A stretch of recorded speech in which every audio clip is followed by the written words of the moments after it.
3 weeks before I was supposed to marry Grant Calloway, I learned the man I'd spent 6 years loving had been sleeping with another woman. He called it a mistake, asked me not to throw away our future over something that meant nothing.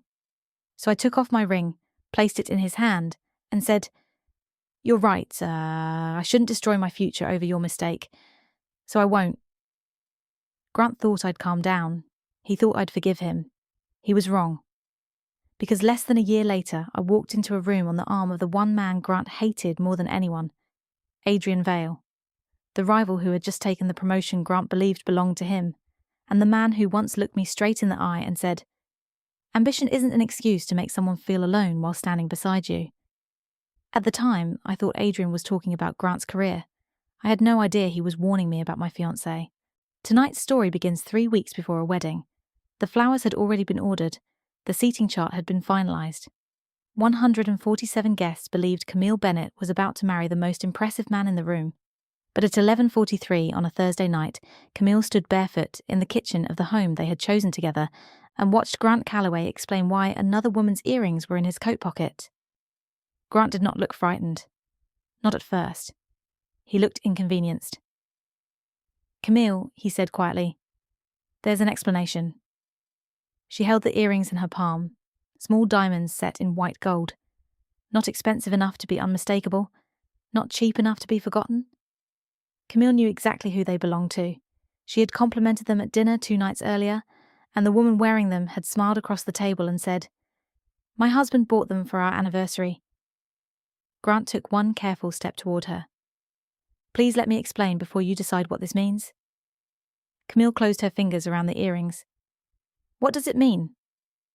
Grant's eyes moved toward the hallway, as though the right answer might be waiting there. "It means I made a mistake."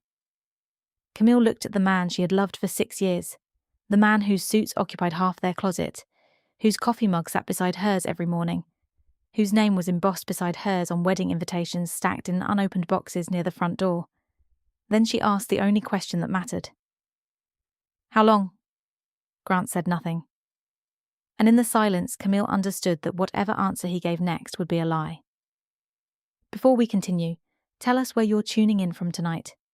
And as the truth begins to surface, remember this question. When someone betrays you, is the real revenge making them suffer, or becoming someone they can never reach again?"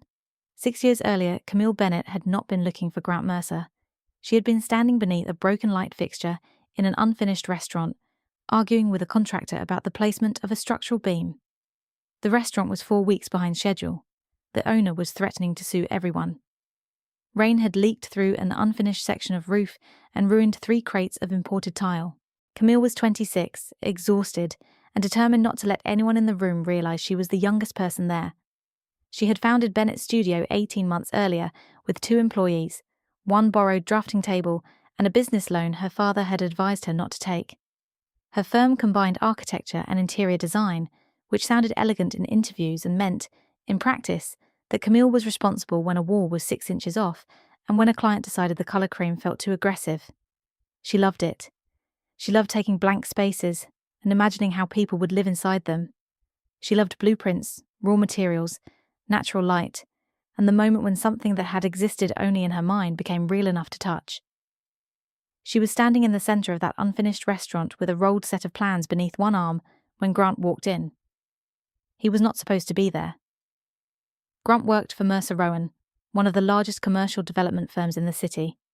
At 29, he was already a senior project strategist, though he introduced himself as if titles were things other people needed.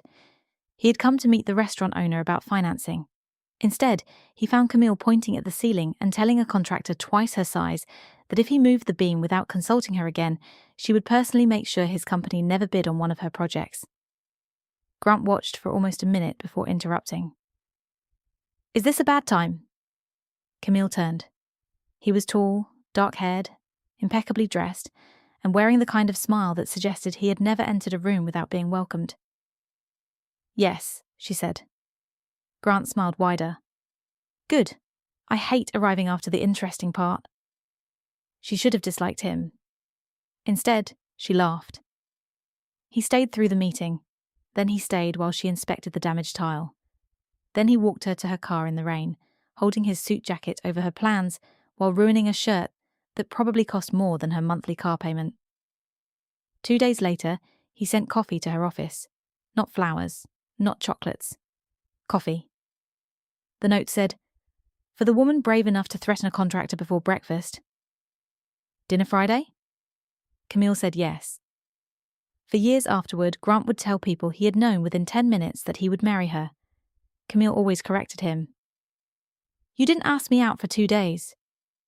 I was giving you time to recover from meeting me." That must have been it. Their relationship was easy in the beginning. Grant was funny without trying too hard. He remembered names. He made friends with waiters, valets, receptionists, and every elderly woman who lived in Camille's building. He could walk into a formal dinner filled with executives and make Camille feel as though they were sharing a private joke. When her first major client threatened to cancel a project, Grant sat on the floor of her office until midnight, helping her rehearse the presentation that saved the contract. When Grant's father had a heart attack, Camille stayed beside him for 4 nights in a hospital waiting room. They built a life out of small things. Saturday markets, takeout eaten on the floor of unfinished properties, notes hidden in luggage, arguments about music. Sunday mornings when Grant made pancakes that were always burned on one side. He loved her. Camille never doubted that. That was what made everything that came later so difficult to explain. Grant Mercer was not a monster disguised as a man. He was a man who loved Camille deeply and gradually became convinced that loving her meant he could stop choosing her. By the time Grant proposed, Bennett's studio had grown from 2 employees to 11. Camille had designed boutique hotels, private residences, restaurants, and the headquarters of a technology company whose founder changed his mind about every wall at least 3 times. She owned her own home. She paid her employees well. She had begun receiving invitations to speak at industry events. Her younger sister Leah called her terrifyingly competent. Her best friend and business partner, Tessa Morgan, called her impossible to replace. Grant called her brilliant. At least he used to. The proposal happened on the rooftop of the building where Bennett's studio had completed its first major commercial project. Grant had filled the space with candles, not hundreds. Camille would have hated hundreds, just enough to mark a path toward him beneath the city lights. He held the ring in one hand and looked more nervous than she had ever seen him. "I've spent 4 years trying to deserve you," he said. "I'd like the rest of my life to keep trying." Camille cried before he even knelt. She said yes before he finished asking. For almost 2 years, the ring on her hand felt like proof that they had built something permanent. What Camille did not realize was that Grant had begun seeing permanence as permission. Permission to cancel dinner, permission to interrupt her, permission to assume her plans could move around his, permission to believe she would always understand. At first, the changes were small: a missed reservation because a client meeting ran late, a weekend trip postponed because Grant had to prepare a presentation, a wedding appointment Camille attended alone because Grant's boss had requested revised projections. Each time, he apologized beautifully. He arrived home with flowers. He kissed her forehead. He promised they would make up for it. And Camille believed him because Grant's apologies sounded sincere. They were sincere. He meant every word when he said he would do better. He simply never meant it long enough to change. Grant's career had always mattered to him. Ambition was one of the first things Camille admired. He did not come from money. His father had been a high school principal. His mother worked in insurance. Grant had earned scholarships, taken internships no one else wanted, and built himself into the kind of man senior executives remembered after a single meeting. But during the year before their wedding, ambition hardened into obsession. The cause had a name: Adrian Vale. Grant and Adrian had joined Mercer Rowan within months of each other. They were the same age, equally accomplished, and opposite in almost every way. Grant was social, persuasive, and impossible to overlook. Adrian was restrained, analytical, and rarely spoke unless he had something worth saying. Grant won people quickly. Adrian won them slowly, then permanently. Grant saw a room and asked how to command it. Adrian saw a room and asked what everyone else had missed. For years they had moved upward in parallel. When Grant landed a major client, Adrian restructured a failing division. When Adrian negotiated a difficult acquisition, Grant secured the largest development contract in company history. Their rivalry had begun professionally. Then Grant made it personal. "He acts like he's above all of this," Grant said one evening, pacing through Camille's kitchen while she reviewed fabric samples. Above what? Competition, politics, wanting the promotion. Camille looked up. Maybe he doesn't talk about it as much as you do. Grant stopped pacing. That sounded supportive. It was an observation. He wants it. Then compete with him. I am competing with him. Grant, you're arguing with me about a man who isn't in the room. That made him laugh. It was one of the things Camille loved about him. Even at his most intense, he could still recognize when he was being ridiculous. He crossed the kitchen, bent down, and kissed her. You're right. I know. I'm going to get the promotion. I know that too. Grant smiled against her forehead. When I do, things will calm down. Camille heard that promise many times. After this project, after this quarter, after the promotion, after the wedding. Their life was always about to become easier. It simply never did. Camille had met Adrian Vale before Grant began treating him like an enemy. At company dinners, Adrian was courteous but quiet. At a holiday party, he spent 20 minutes asking Camille about a community arts centre she had designed and remembered details Grant had forgotten she ever mentioned. At a charity auction, Adrian bid on an architectural sketch from one of Camille's former professors, then donated it back to the school. He was never flirtatious. That was important. Adrian did not linger. He did not touch her unnecessarily. He did not speak badly about Grant, but he noticed things. At a company dinner, Grant interrupted Camille 3 times while she tried to explain a restoration project. The 4th time, Adrian looked at Grant and said calmly, I'd like to hear the rest of her answer. Grant laughed as though Adrian had made a joke. Camille finished speaking. At another event, Grant introduced her to an investor as the creative one, then spent 10 minutes describing Bennett's studio as though it were an interesting hobby. Adrian waited until Grant walked away before asking Camille how many employees her firm had. 12, she said. And your annual portfolio, Camille told him. Adrian raised one eyebrow. That doesn't sound like a hobby. Camille smiled. I never said it was. No, Adrian replied. You didn't. She did not tell Grant about that conversation, not because it was secret, because she knew he would hear criticism where none had been spoken. The moment Camille remembered most happened 7 months before the wedding. Mercer Rowan hosted an annual gala benefiting urban housing programs. Bennett's studio had designed the temporary exhibition spaces, so Camille attended as both Grant's fiancée and a professional partner. She wore a dark green dress Leah had chosen and arrived beside Grant, who told her she looked stunning before answering 3 emails in the elevator. For the first hour, he stayed close. They greeted board members. They posed for photographs. Grant introduced her proudly to the newly appointed chairman. Then one of the senior partners whispered something in his ear. Grant's posture changed immediately. I need 10 minutes, he told Camille. Everything okay? Work emergency. At your own gala? I'll be right back. He kissed her cheek and disappeared through a service corridor. 10 minutes became 20. 20 became 45. Camille continued smiling.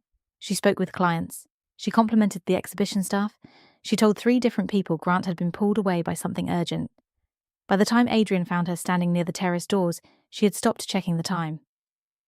You're alone, he said. It was not a question. Temporarily. Grant? Work emergency? Adrian glanced across the ballroom. Of course. Camille heard something in the words and immediately stiffened. He's ambitious. I knew what I was signing up for.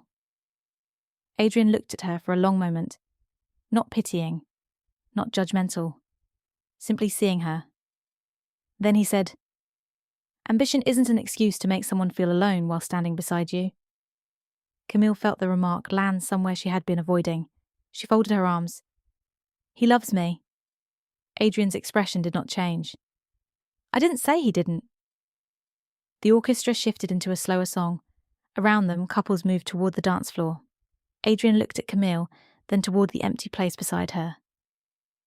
I said you deserve more. Grant returned 8 minutes later. He was energized, apologetic, and too distracted to notice that Camille had become quiet.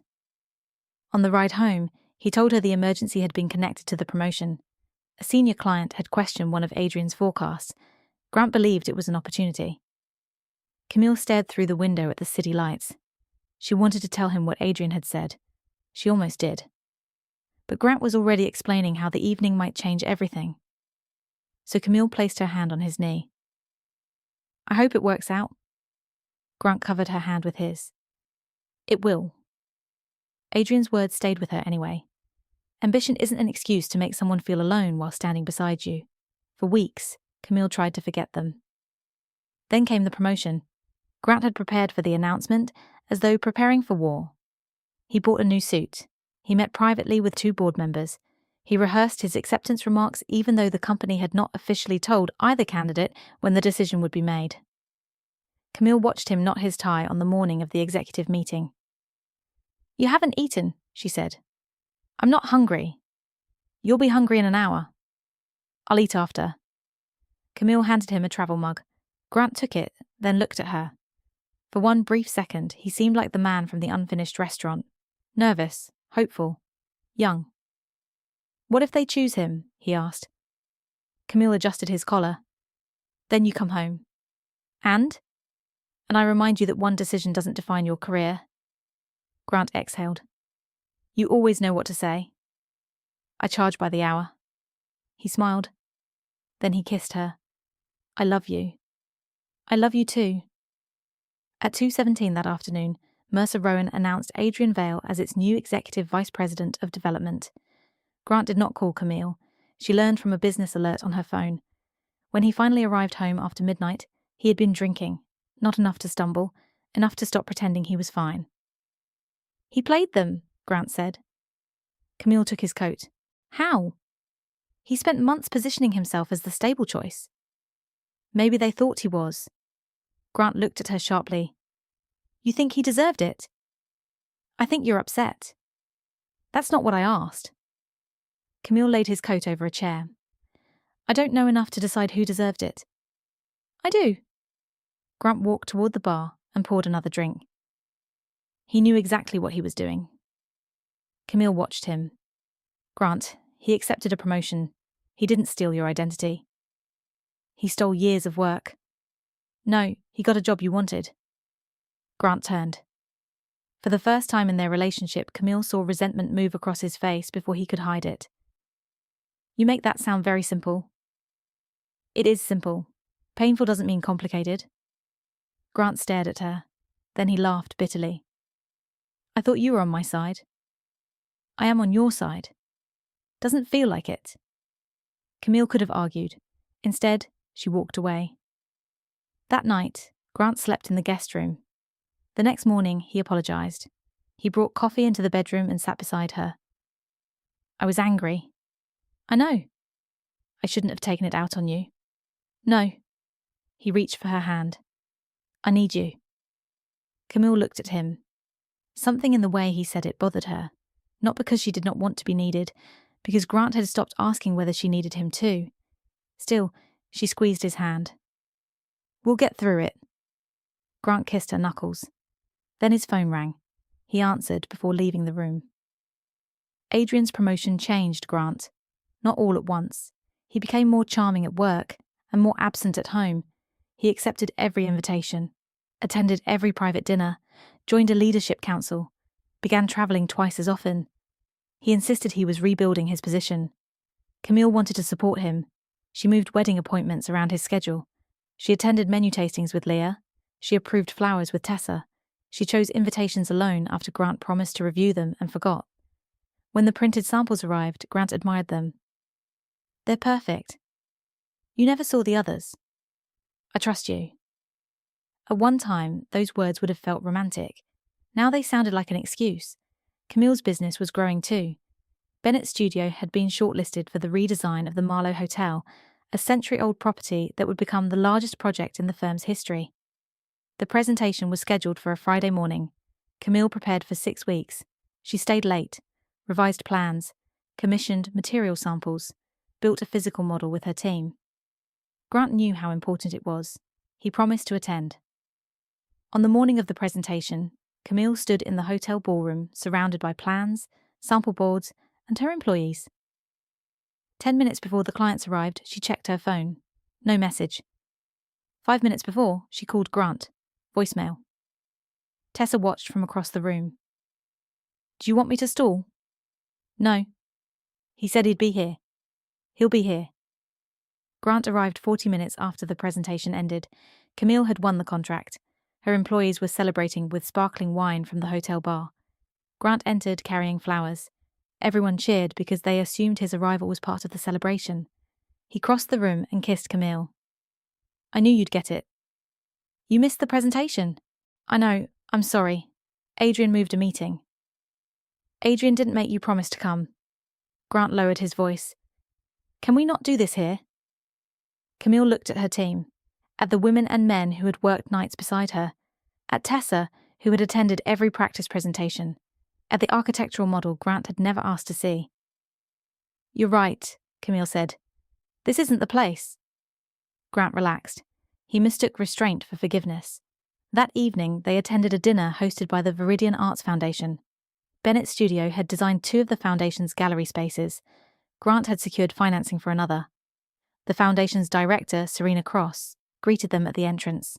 Serena was elegant, confident, and married to a prominent orthopedic surgeon named Michael Cross. She had known Camille for nearly 3 years, not closely enough to be a best friend, closely enough to receive a wedding invitation. Serena had attended Camille's engagement party. She had sat beside Camille at a bridal luncheon. She had once told Grant, laughing, "You're very lucky she agreed to marry you." At dinner, Serena wore small diamond earrings in white gold settings. Camille complimented them. My husband bought them for our anniversary, Serena said. Michael Cross was not at the dinner. He was attending a medical conference in Boston. Grant sat across from Serena. Camille did not notice anything unusual.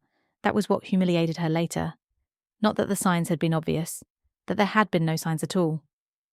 Serena spoke to Camille about the wedding. Grant joked about surviving the seating chart. They discussed the Marlowe Hotel. Serena asked whether Camille would consider designing the foundation's next cultural centre. It was an ordinary evening with people Camille believed she knew. 2 nights later, Grant arrived home after 11. He kissed Camille, said he had been at a client dinner, and dropped his coat over a chair. Camille carried it toward the closet. The earrings fell from the pocket onto the floor. Now, standing in their kitchen, Grant tried to make the truth smaller. It happened once. Camille looked at the earrings in her palm. With Serena? Grant closed his eyes. That was answer enough. Camille felt something cold spread through her. Not rage. Not yet. Clarity. How long? It wasn't. How long? Grant pressed his hands against the counter. A few weeks. A few weeks. It didn't mean anything. Camille almost laughed. People always said that as though meaninglessness made betrayal less cruel. How many times? Camille. How many? Grant looked at her. I don't know. That answer hurt more than a number. Camille placed the earrings on the counter. You don't know. I wasn't counting. The words escaped before Grant realized what he had said. He immediately shook his head. That came out wrong? No, Camille said. I think it came out exactly right. Grant moved closer. I was angry. I was drinking too much. Everything after the promotion. Adrian made you sleep with Serena? No. Your job did? That's not what I'm saying. What are you saying? Grant reached for her. Camille stepped back. His hand remained suspended between them. I made a mistake, he said. A terrible mistake. Camille stared at him. Give me your phone. Grant's face changed. It was slight, a tightening around the mouth, a pause too long to be innocent. Camille extended her hand. Give me your phone. Camille, going through messages isn't going to help. Then there are messages. I deleted most of them. Most. Camille turned toward the kitchen table where Grant had placed his phone. He moved faster and picked it up. That was the moment she knew. Not that he had cheated. She already knew that. She knew he had not stopped. Unlock it. Can we sit down? Unlock your phone. Grant's voice hardened. I'm trying to protect us from making this worse. You're protecting yourself? I'm trying to save our future. Camille looked at the man holding his phone like evidence. Then she walked past him. She went upstairs. Grant followed. "What are you doing?" Camille entered the bedroom and opened the cabinet beneath her desk. Inside was a matte black external drive no larger than her palm. A black circle had been stamped into one corner, crossed by a single straight silver line. Bennett's studio used the drives for secure project backups. Camille connected it to her laptop and opened a folder containing financial records she had downloaded weeks earlier while organizing their wedding budget. Grant stood in the doorway. "What are you looking for?" "Truth?" She searched the shared credit card statements. Hotel charges appeared immediately. Not 1, 9. The first dated 4 months earlier.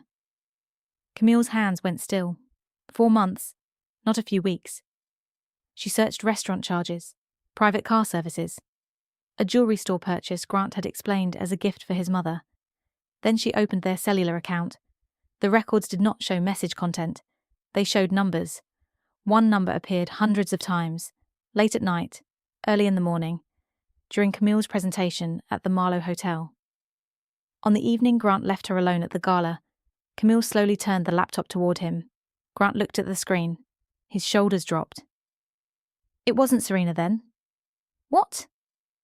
"The number belongs to someone else." Camille searched it. A name appeared. Natalie Reed. Camille knew Natalie too. Everyone did. Natalie had attended college with Grant. She worked in luxury real estate and had reconnected with him at a development conference 8 months earlier. Camille had met her at a holiday party. Natalie had hugged Grant, kissed Camille on both cheeks, and said, "I'm so glad someone finally convinced him to settle down." Camille looked at the dates, then at the hotel charges, then at the messages to Serena. "How many women?" Grant sat on the edge of the bed. 2? Camille waited. Grant looked away. 3. The room became very quiet. "Who else?" "It doesn't matter." "It matters to me." "A woman I met while travelling." "Name?" "Camille." "Name?" "Danielle." "Last name?" "I don't know." Camille stared at him. Grant rubbed both hands over his face. "I was out of control." "For 8 months?" "I don't know what happened to me." Camille did. Nothing had happened to Grant. He had made choices. Again, and again, and again. Each choice had required planning. Each lie had required memory. Every time he kissed Camille after touching someone else, he had chosen the risk. Every wedding appointment he missed had not been because he was working. Every apology had been delivered by a man protecting a secret life. Grant stood. "Camille, don't destroy our entire future over one mistake." She looked at the records on the screen. "One mistake?" "I mean the affair, the affairs. I know how it sounds." "How it sounds?" "I love you." Camille believed him. That was the tragedy. He loved her. He simply loved his entitlement more. Grant stepped closer. "We can fix this." Camille lowered her eyes to the ring on her hand. For almost 2 years it had represented everything she believed they were building. Now it felt heavy. She slid it from her finger. Grant watched. "Don't." Camille held the ring between them. "You're right." Hope flashed across his face. "I shouldn't destroy my future over your mistake." She placed the ring on the dresser. "So I won't." Then she walked out. Grant followed her downstairs. "Camille." She picked up her coat. "Where are you going?" "My house." "This is your house." "No, this is the place I kept rearranging my life to share with you. Please don't leave like this." "How should I leave?" "Give me a chance to explain." "You've had 8 months to explain. You used them to lie." "It's almost midnight." Camille opened the front door. "You'll be tired tomorrow." Grant flinched. He heard the echo of every time she had worried about him while he had not worried about her. "Camille, please." She looked at him one final time. He was still handsome, still familiar, still the man who had held her plans beneath his jacket in the rain.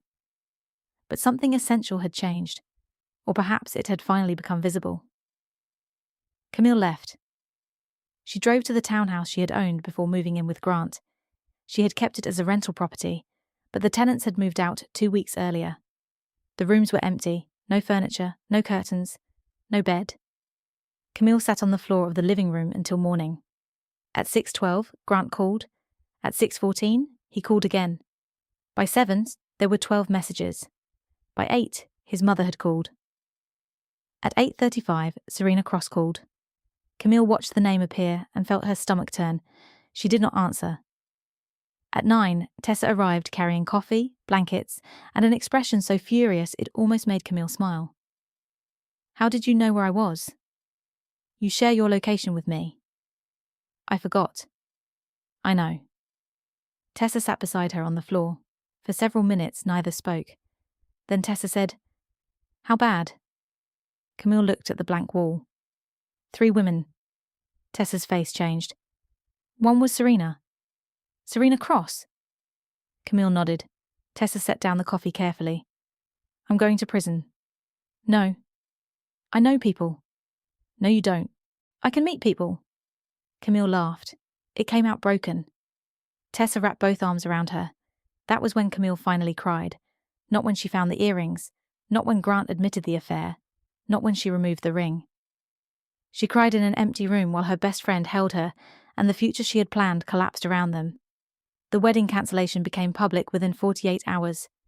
Camille wanted to tell guests only that the ceremony would not take place. Grant wanted to postpone. He asked for 1 month, then 3.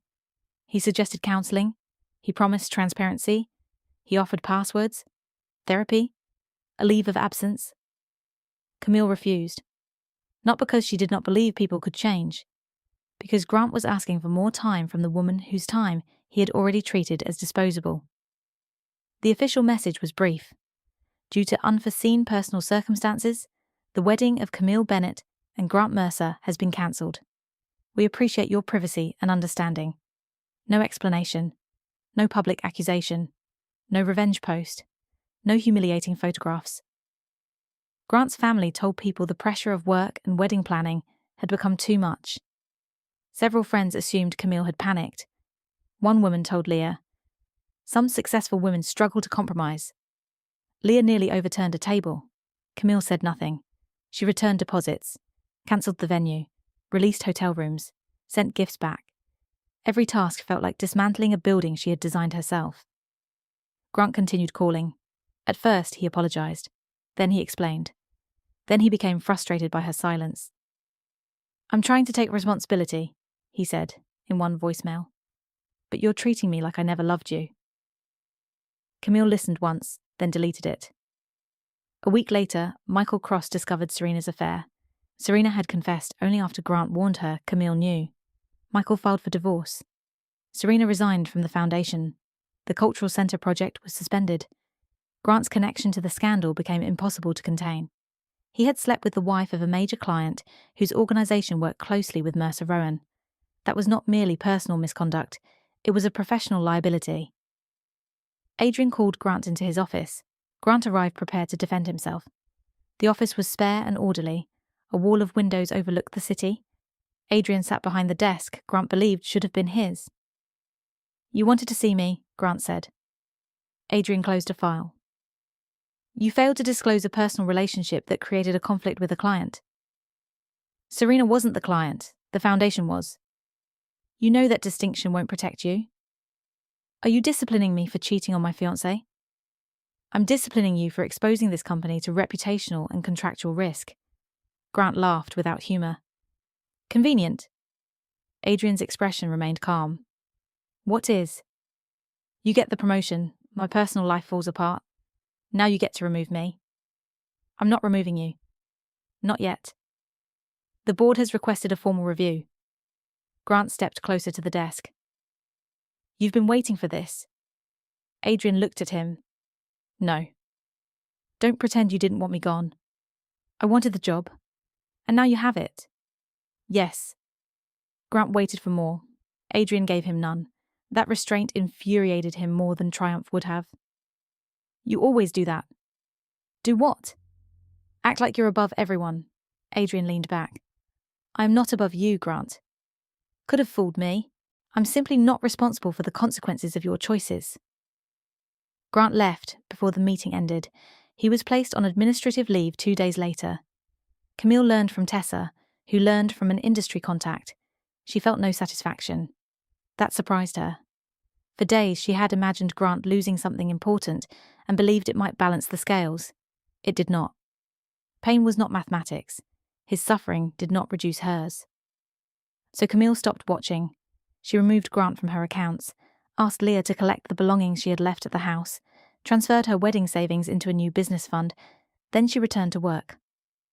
For the first month, Camille functioned through habit. She attended meetings, approved designs, reviewed invoices. She smiled when required. At night, she slept on a mattress in the empty townhouse because choosing furniture felt impossible. Every object seemed connected to the life she had planned. A dining table meant dinners with Grant. A sofa meant Sunday mornings. A second nightstand meant someone sleeping beside her. Tessa eventually arrived with a truck and refused to leave until Camille chose a couch. "This one," Camille said, pointing to the first neutral option. "No." "You said choose." "I said choose, not surrender." They spent 4 hours in the store. Camille selected a deep blue sofa Grant would have disliked. It became the first thing in the townhouse that belonged only to her. The next week, she painted the bedroom, not the soft grey Grant preferred, a warm clay colour that made the evening light glow. She bought mismatched dishes, hung artwork from local designers, turned the smallest bedroom into a studio. Slowly, the townhouse stopped feeling empty. Then Bennett's studio began to change. Camille had spent years making business decisions around her relationship. She declined a project in Seattle because Grant did not want to live apart for 3 months. She avoided expansion because the wedding was approaching. She rejected speaking invitations that conflicted with his events.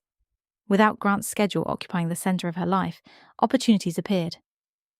Tessa noticed first. "You know the Boston group called again." Camille looked up from a floor plan. "The museum project?" "They still want us." "It would require travel." "Yes." Camille waited for the instinctive list of reasons she could not go. None came. "Set the meeting." Tessa smiled. "That's my girl." Bennett's studio won the museum project. Then a hospitality group hired Camille to design 2 coastal properties. She promoted Tessa to managing director, hired 4 more employees, leased the office space above their existing floor, and knocked through the ceiling to create a dramatic central staircase. For the first time in years, Camille's ambition did not feel like something she had to apologize for. She loved the work. But success did not erase grief. Sometimes she woke reaching toward the empty side of the bed. Sometimes she heard Grant's laugh in crowded restaurants. Sometimes she found herself about to send him a photograph of a building or tell him something funny that happened during a meeting. She missed him. That truth embarrassed her until a therapist told her something Camille never forgot. "You are not missing what he did. You are missing who you believed he was." Grant returned to Mercer Rowan after a 6-week review. He kept his title but lost 2 major accounts. The board required him to report directly to Adrian. To Grant, the arrangement was unbearable.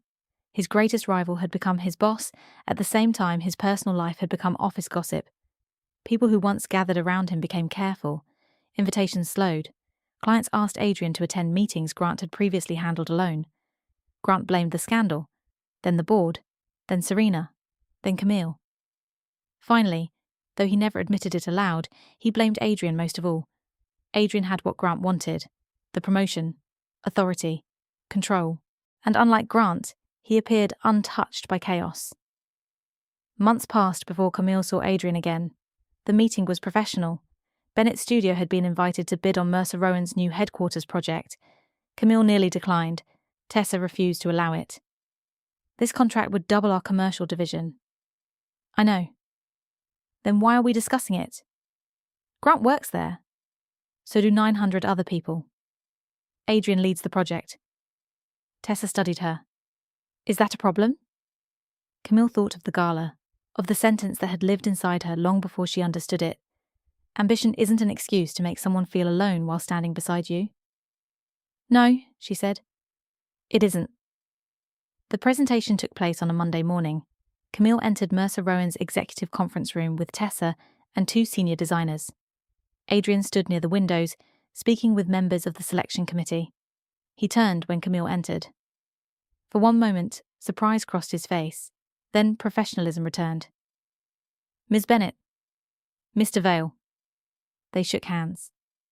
Nothing passed between them that anyone else would notice, but Camille became aware that Adrian did not look at her with pity. Most people did. Some tried to disguise it. Others overcompensated with anger toward Grant. Adrian looked at her exactly as he always had, as though she were the most competent person in the room until proven otherwise. Camille delivered the presentation. Adrian asked difficult questions. She answered them. He challenged a cost projection. She defended it. He questioned whether her proposed atrium would create noise problems on upper floors. Camille explained the acoustic design. By the end, she had forgotten their history. She wanted the project. She wanted to win. 3 days later, Mercer Rowan selected Bennett's studio. Adrian called personally. "Congratulations." "Thank you." "The committee was unanimous." "That rarely happens." "No." A brief silence followed. Camille expected him to mention Grant. He did not. Instead, he said, "Your atrium design was exceptional." She smiled. "You were difficult to convince." "I was convinced during the first 10 minutes. Then why keep arguing?" "I wanted to see whether you were." Camille laughed. Adrian paused. It was the first time he had heard her laugh without Grant standing nearby. "I look forward to working with you," he said. The project lasted 14 months. During the first 6, Camille and Adrian were rarely alone.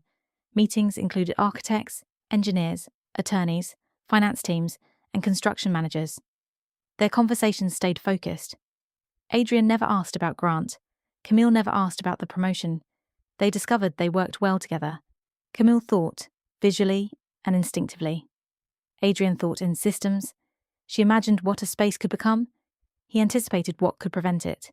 Neither needed excessive explanation. When they disagreed, the arguments were direct and rarely personal. Grant noticed. He attended a design review 3 months into the project. Camille stood at the front of the room, explaining revised plans for the executive floors. Adrian sat at the table, listening.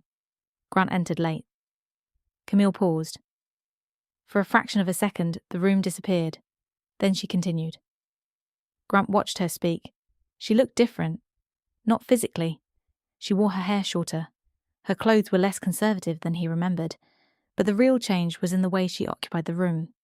Camille no longer glanced toward him to see whether he approved. She no longer softened statements to avoid sounding too certain. When Adrian interrupted with a question, she stopped him. "Let me finish this section and I'll address that." Adrian nodded.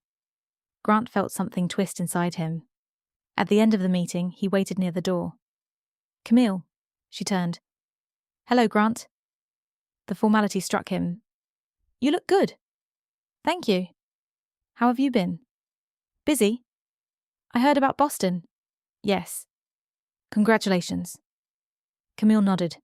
Adrian approached, carrying the revised plans. "Camille, before you leave..." Grant looked between them. Adrian stopped. "I can send the question by email." "That's fine," Camille said. She turned back to Grant. "Was there something you needed?" Grant wanted to say yes. He wanted to tell her he had changed, that he had spent months in therapy, that he had stopped drinking, that he understood now. But the confidence he had rehearsed disappeared beneath Camille's calm expression. "I wanted to see how you were." "You have." She walked away. Adrian watched her leave. Grant watched Adrian watching her. The moment lasted only seconds. Still, Grant remembered it. Weeks later, Camille and Adrian travelled to Chicago for a supplier review. A storm cancelled their evening flights. The airline rebooked them for the next morning.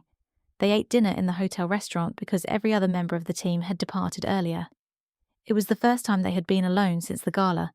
They discussed the project, then architecture, then books. Adrian told her he had once studied classical piano and stopped after realising he loved practising more than performing. Camille told him about the restaurant where she met Grant. She had not intended to mention him. The story simply belonged to her life. Adrian did not become uncomfortable. "He ruined his suit," she said. "Grant likes dramatic entrances." "He always has." Camille looked down at her glass. "Did you know?" Adrian understood immediately. "No." "Did you suspect?" He considered lying. Camille saw the answer before he spoke. I suspected he was hiding something. Why? He changed. How? He became careless in meetings, defensive. He guarded his phone. Camille felt an old ache. Why didn't you tell me? I didn't know what I would have been telling you. You could have warned me. I had no evidence. You could have said something. Adrian met her eyes. And what would you have believed? That Grant was betraying you? Or that the man competing against him wanted to damage your relationship? Camille looked away. She knew the answer. I would have defended him. Yes. That gala. Adrian waited. When you said I deserved more, did you already think something was happening? No. Then why say it? He was quiet for a moment. Because you were alone. I wasn't always alone. No. He did love me. I know. Camille looked at him. Adrian's expression was steady. I never thought he didn't love you, he said. I thought he had become too certain that loving you was enough. The sentence opened something inside her. For months, people had simplified Grant. Liar, cheater, narcissist, coward. Adrian did not excuse him, but he understood the contradiction Camille had carried. Grant had loved her, and Grant had betrayed her. Both were true. They returned to the city the next morning. Nothing romantic happened. Not then. Their friendship grew slowly. Coffee after meetings, occasional lunches, messages about buildings, books, and impossible clients. Adrian never pushed. Camille never felt pursued. That was one of the reasons she trusted him. The first time Adrian asked her to dinner outside work, he was direct. I would like to take you to dinner. We've had dinner. Not for work. Camille stared at him across the completed atrium of the Mercer Rowan headquarters. Construction lights reflected off the glass above them. Are you asking me on a date? Yes. You're very calm about it. I'm trying to appear calm, she smiled. Are you succeeding? No. Camille should have hesitated. Instead, she said yes. Their first date lasted 4 hours. Adrian chose a quiet restaurant where the tables were far enough apart to allow real conversation. He asked about Camille's childhood, her parents, the first building she remembered loving. He did not spend the evening discussing himself. He did not check his phone. When she spoke, he listened until she finished. Camille had forgotten how unusual that felt. Their relationship unfolded without spectacle. No rooftop candles, no dramatic declarations. Adrian showed up. That was his romance.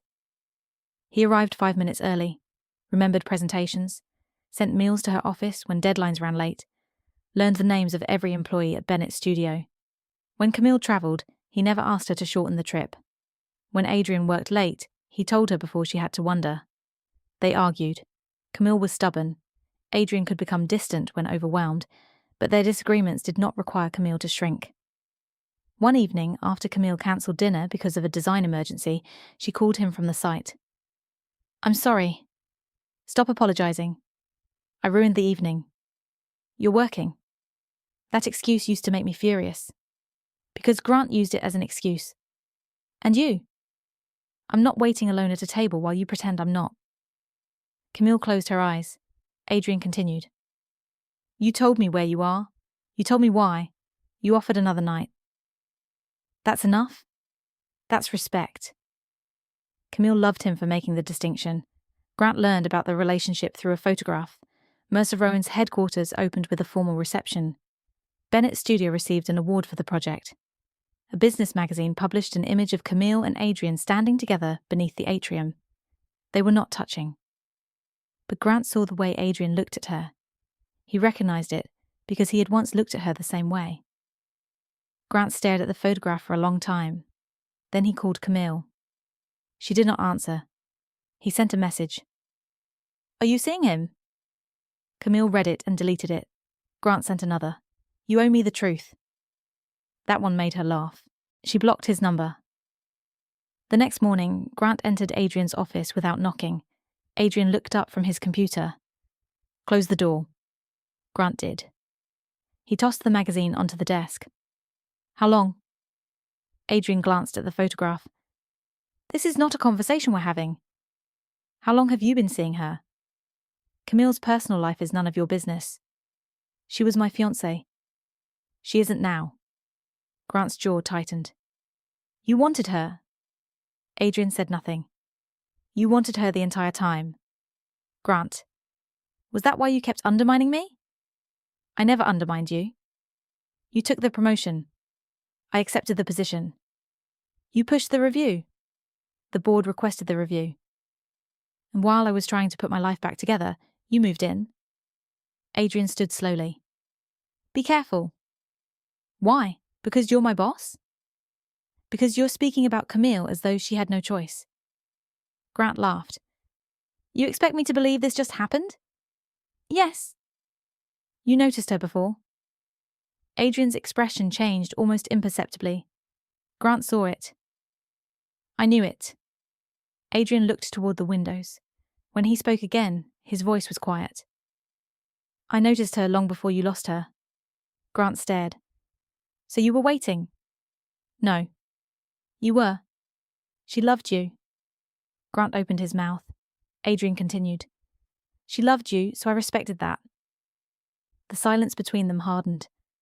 You should have too. Grant stepped back as though struck. Adrian picked up the magazine and placed it near the edge of the desk. This conversation is over. Grant left. But the words followed him. You should have too. For the first time, Grant began to understand that Adrian had not stolen an opportunity. He had respected a boundary Grant himself had destroyed. Still, understanding did not create acceptance. Grant watched Camille's life from a distance. Bennett's studio expanded. Camille appeared in design journals. She spoke at a national conference. Adrian accompanied her to an awards dinner. Photographs showed them laughing together. Grant studied every image. He searched for evidence that Camille was pretending. He found none. A year after their first date, Adrian proposed. Not on a rooftop, not in front of an audience. He took Camille to the completed Marlowe Hotel, where Bennett's studio had won the contract on the morning Grant failed to appear. The hotel had restored its original library. Adrian arranged for the room to be empty. Camille walked inside and found her original presentation model displayed beneath glass. What is this? I asked the owners if they still had it. You did this? Yes. Adrian stood beside her. This was the project you won when someone important failed to show up. Camille looked at him. I don't want to be important because I'm standing beside you, Adrian said. I want to be important because I keep showing up. He removed a ring from his pocket. Camille Bennett, will you marry me? She said yes. The wedding was small, 42 guests, no society photographs, no business press. Camille wore a simple ivory dress designed by a friend. Tessa stood beside her. Leah cried before the ceremony began and denied it afterward. Adrian's vows were brief. He promised honesty, respect, and presence. Camille promised the same. Grant learned of the marriage 3 weeks later. A mutual friend mentioned it without realizing he did not know. For several seconds, Grant could not speak. Married? The friend's face changed. I assumed you'd heard. When? Last month. Grant left the restaurant before lunch arrived. He drove directly to Mercer Rowan. Adrian was leaving a board meeting when Grant confronted him in the corridor. We need to talk. Adrian looked at the executives nearby. Not here. They entered his office. Grant closed the door. You married her? Yes. You didn't think I deserved to hear that from you? No. Grant stared at him. First my promotion. Adrian's expression cooled. Grant. Now Camille. Stop. Was that the plan? Adrian almost looked amused, not because Grant's pain was funny, because after all this time, Grant still did not understand. You still don't understand, do you? Understand what? Adrian stepped closer. Neither of those things belong to you. Grant's face hardened. I earned that promotion. Then you should understand why losing it hurt. I lost it because the board chose you. Yes. And Camille? You lost Camille because you treated her loyalty like ownership. Grant looked away. Adrian continued. The promotion was a position. Camille is a person. Neither was yours simply because you wanted them. You think you're better than me? No. You always have. I think I made different choices, Grant laughed bitterly. You got everything. Adrian studied him. No. Camille chose a life with me after you chose a life without her long before she left. Grant had no response. He walked toward the door. Before he opened it, Adrian spoke again. She did love you. Grant stopped. Adrian's voice softened. That's the part you keep trying to erase because it makes what you did harder to excuse. Grant stood motionless. You didn't lose her because she never cared. You lost her because she cared until caring became a way of disappearing. Grant left without turning around. Years passed. Camille and Adrian did not live perfectly. No one does. They faced difficult projects, family illnesses, missed flights, arguments, and nights when both were too tired to be generous. But Camille never felt invisible. When Adrian failed, he repaired the damage instead of explaining why it should not matter. When Camille became consumed by work, he reminded her that ambition was not the enemy. Disregard was. Bennett's studio grew into one of the most respected boutique design firms in the region. Tessa became a partner. Leah joined the company's community development division. Camille created a mentorship program for young women entering architecture and construction. Grant recovered professionally too. He left Mercer Rowan 2 years after Camille's wedding. He joined a smaller development company and eventually became president. From the outside, his life remained impressive. He dated. He bought a modern home. He appeared in business publications. But every relationship ended the same way, not through betrayal. Grant never cheated again. He had learned that lesson. What he struggled to learn was how to love someone without making their devotion proof that they would tolerate neglect. He was generous in the beginning, attentive, charming. Then slowly he began assuming they would adjust, assuming they understood, assuming they would stay. Some did for a while, none forever. Grant never stopped thinking about Camille, not every day, but often enough. He remembered the unfinished restaurant, the coffee note, the rooftop proposal, the night she sat beside him in the hospital, the way she adjusted his collar before the promotion announcement. He had spent years telling himself Adrian had taken his life. Eventually, he understood the more painful truth. Adrian had inherited nothing. Camille had built a new life after Grant destroyed the old one.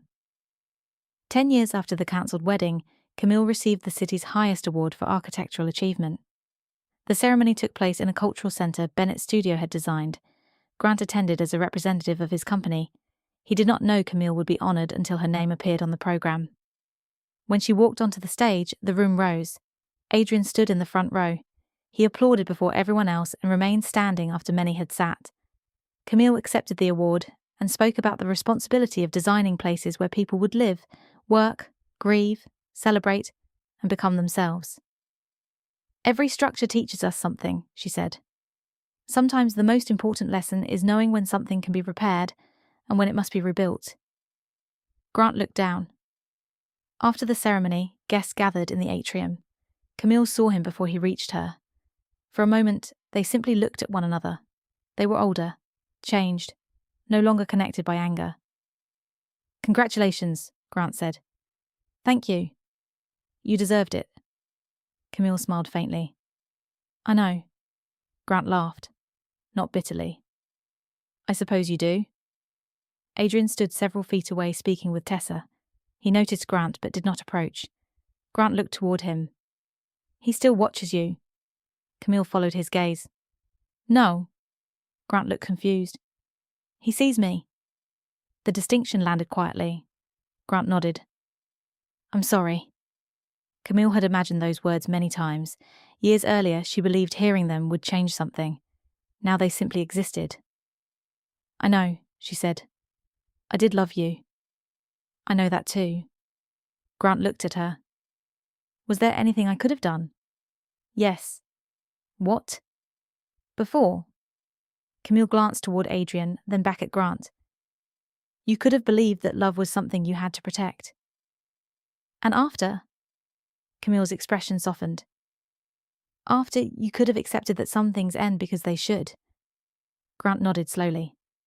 There was no dramatic punishment, no public humiliation, no final defeat. He returned to the crowd while Camille walked toward the man who had never treated her like something he had won. That was Grant's revenge, not losing the promotion, not watching his rival become his boss, not discovering that Camille had married the man he could never beat. His punishment was understanding, too late, that Adrian had never been the man he needed to defeat. Grant had been competing against someone who noticed Camille, listened to her, and respected her. But Grant could have done those things too. He simply stopped. And by the time he understood the difference between being loved and being entitled to that love, Camille had become someone he could admire only from across the room. She had been supposed to marry the golden boy. Instead, she married the man he could never beat. Not because Adrian stole her, not because Camille wanted revenge, but because one man treated her love like a possession, and the other treated it like a privilege. This has been the Revenge Files. Because sometimes the most devastating revenge is not destroying the person who betrayed you. It is building a life so complete that losing you becomes the consequence they carry forever.